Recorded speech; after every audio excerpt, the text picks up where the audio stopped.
Toxic মানুষগুলো যখন জীবনটাকে অতিষ্ঠ করে ফেলে তখন মন চায় কোথাও যেয়ে একটু মনটাকে শান্ত করে আসি, আর তার জন্য এই গ্রামের পরিবেশ হচ্ছে পারফেক্ট। গতকালের ভিডিওতে দেখিয়েছিলাম আমরা কিভাবে নদী পার হয়ে বাড়িতে আসলাম, আর আজকের ভিডিওতে আমরা কি কি করব, কি কি বাড়িতে নিয়ে যাব সেগুলোই দেখাবো। মাঝখানের অংশটুকু দেখবেন, ইন্টারেস্টিং। হ্যাঁ, এদিক দিয়ে যাও, বাগান দিয়ে যাচ্ছ কেন? হয়ে পাচ্ছ? আর বেগুন খাবা নাকি? সাদা বেগুন হয়েছে গাছে। কি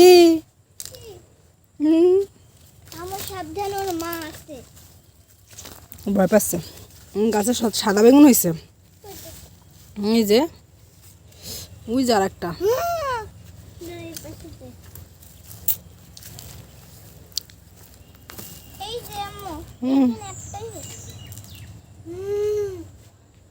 দেখছো চলে গেছে। এই যে আমাদের বাড়ি, এটা হচ্ছে আমাদের বাড়ি। আম্মু তুমি আসো, এটা হচ্ছে আমাদের বাড়ি। আর এই যে হচ্ছে সুপারি গাছ,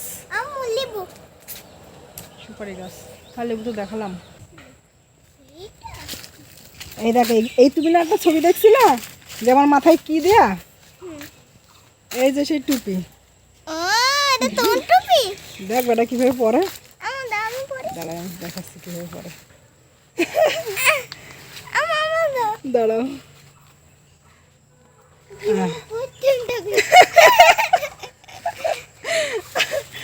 এই যে টুপি, লম্বা, পিছন দিক দিয়ে এরকম, সামনে দিক দিয়ে এরকম।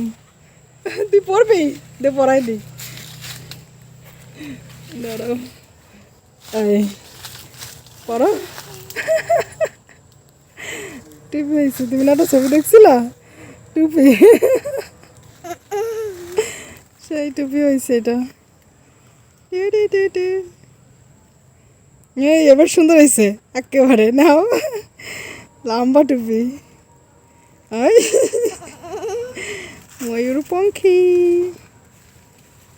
এই যে ছাদে উঠে গেলাম। ছাদে এই পেঁপে গাছটাতে পেঁপেগুলো অনেক মিষ্টি হয়, অনেকগুলো পেঁপে হয়েছে। আর এই যে আমাদের ছাদ, আয়াত ওই টুপিটার ভিতরে আম কুড়িয়ে কুড়িয়ে রাখছে। এখানে পেঁপেগুলো ভাবছিলাম যে পেরে নিয়ে যাব, কিন্তু পরে আবার নিলাম না। পেঁপেগুলো অনেক পক্ত হয়েছে, বাসায় নিয়ে গেলে পেকে যেত, না নিয়েই ভুল হয়ে গেল। এপাশে পেয়ারা গাছে অনেক সুন্দর ফুল ফুটেছে, আর পেয়ারার ফুল আমার ভীষণ পছন্দ। এর ঘ্রাণটা অনেক সুন্দর আর দেখতেও খুব ভালো, যেহেতু সাদা আমার পছন্দের ফুল, এজন্য পেয়ারার ফুলটাও অনেক বেশি ভালো লাগে। আয়াতমনি ছাদের উপরে বসে বসে এই যে টুপিটার ভিতরে আম কুড়িয়ে কুড়িয়ে রাখছে। ও বেশি এক্সাইটেড আম কুড়ানোর জন্য, ও ছোট আমগুলো খেতে অনেক পছন্দ করে। ছাদে তো অল্প কিছু ছিল, নিচ থেকে আমরা আরও অনেক আম কুড়িয়েছি। ঝড়ে অনেক বেশি আম পড়েছে, তো এই আমগুলো দিয়ে আম ডাল খেতে অনেক বেশি মজা লাগে। কাকি কতগুলো হাঁসের বাচ্চা কিনেছে। হাঁসের বাচ্চা দেখতে এত কিউট, এত কিউট, মাশাআল্লাহ অনেক বেশি কিউট লাগে হাঁসের বাচ্চাগুলো। তুমি কি খাও? দেখাও তো কি খাও। লাবিব, পানি, আম, আম খাও, আম। ওই গাছটাতে কলা অনেক বড় হয়েছে, আর কলা গাছে একবার কলা হলে সেই গাছে আর কলা হয় না, তাই কলা গাছটাকে কেটে দিয়ে ওই কলাগুলো আমরা নিয়ে যাব বাসায়। এগুলো পাকলে অনেক বেশি মজা লাগে, দেশি কলা এগুলো। কাকি একটা দা দিয়ে 2টা কোপ দিল, তাতেই গাছটা ঠাস করে পড়ে গেল।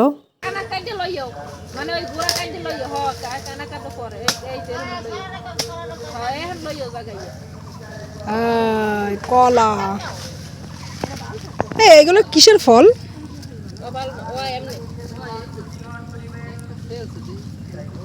কি সুন্দর দেখতে, এগুলো খাওয়া যায় না?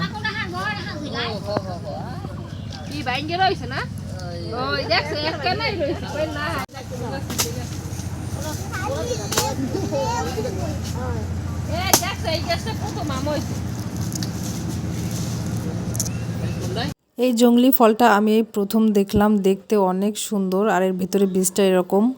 আমাদের বাসা থেকে আমরা চাল নিয়েছি, কলা নিয়েছি, আমও কুড়িয়ে নিয়েছি। এখন বাড়ির দিকে রওনা দিচ্ছি। এই যে আমাদের বাড়ির রাস্তার পাশ দিয়েই নদী, অনেক সুন্দর পরিবেশ।